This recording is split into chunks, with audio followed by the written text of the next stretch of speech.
বন্ধুরা দেখতে পাচ্ছ এটা হচ্ছে পাকুয়াহাটের আদি শ্যামাকালী মায়ের মন্দিরের প্রাঙ্গণ। এখানে দেখতে পাচ্ছ সমস্ত ভোগের দোকান বসে গেছে। আর এটা হচ্ছে মন্দিরের যেটা আর কি অফিস রুম বলতে পারো।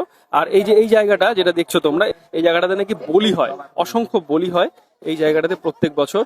এখন তো মা আসেনি যদিও বা, এখন আমি দিনের বেলা এসেছি। এটা হচ্ছে মেন মন্দির প্রাঙ্গণ।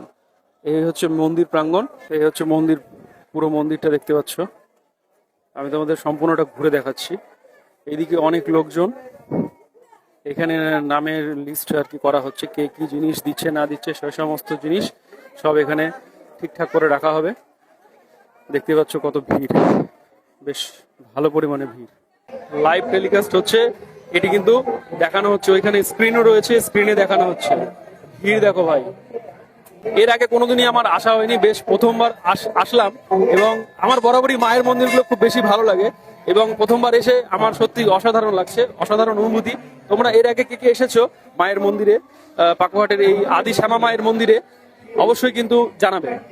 আর কারা কারা আমার ভিডিও দেখে আসছো তারাও কিন্তু ভিডিওর কমেন্ট বক্সে কমেন্ট করে জানাবে যে হ্যাঁ আমার ভিডিও দেখে তোমরা আসছো। যেটা আমি তোমাদের একটু আগেই বললাম যে মা আসবে বিকেল 4টা-5টা নাগাদ, এবং তখন থেকে কিন্তু মায়ের পুজো শুরু হয়ে যাবে। আর ছোট ছোট যে সমস্ত মা কালীগুলি এখানে দেওয়া হয় তারাও কিন্তু চলে এসেছে, তারা দেওয়া শুরু করে দিয়েছে।